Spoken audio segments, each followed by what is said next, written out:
Hey, excuse me? Yes. I'm with the Humans of SU Facebook page. Do you mind if I take your picture? No, no problem. So I got involved in Humans of Syracuse University because I actually just ran into Usman, the creator of the project, in the iSchool, and asked him if he wanted any student submissions.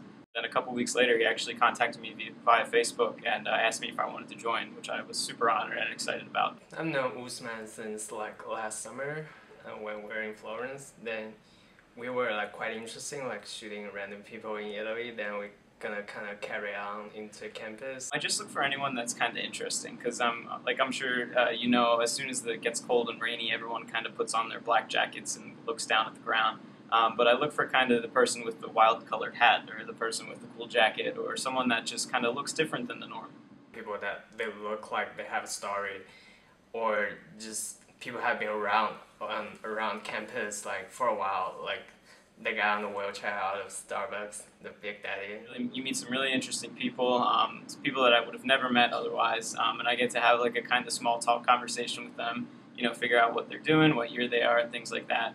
So it's definitely a pretty rewarding experience. I'm always looking for the corners that people don't usually notice. I saw a worker like picking out the trash one day, like in the corner behind Smith's Hall, I think. So I like asked him to pose. He's a big black guy with a lollipop in his mouth, so I thought it's funny, and he's like really happy to get a picture taken. If they've heard of the page, they absolutely love it. People get really excited that they'll see themselves on Facebook a little later. Some people haven't heard of it, but think it's a really interesting idea and are really receptive to it. And then there are some people that, they say, oh, I didn't do my makeup, or oh, I don't look good today, and they kind of just shuffle away. So you usually get one of those three responses.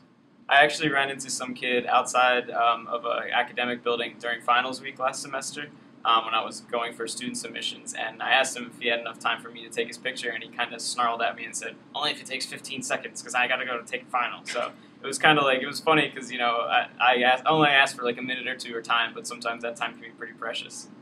What I'm interested in seeing is how the alumni would respond to it, because we have a pretty connected alumni group, and I think if they stumble onto a project like this on Facebook, they can kind of see like what the student body is looking like these days and whatever, like the trends and things like that, and it'll kind of keep them involved, in campus activities.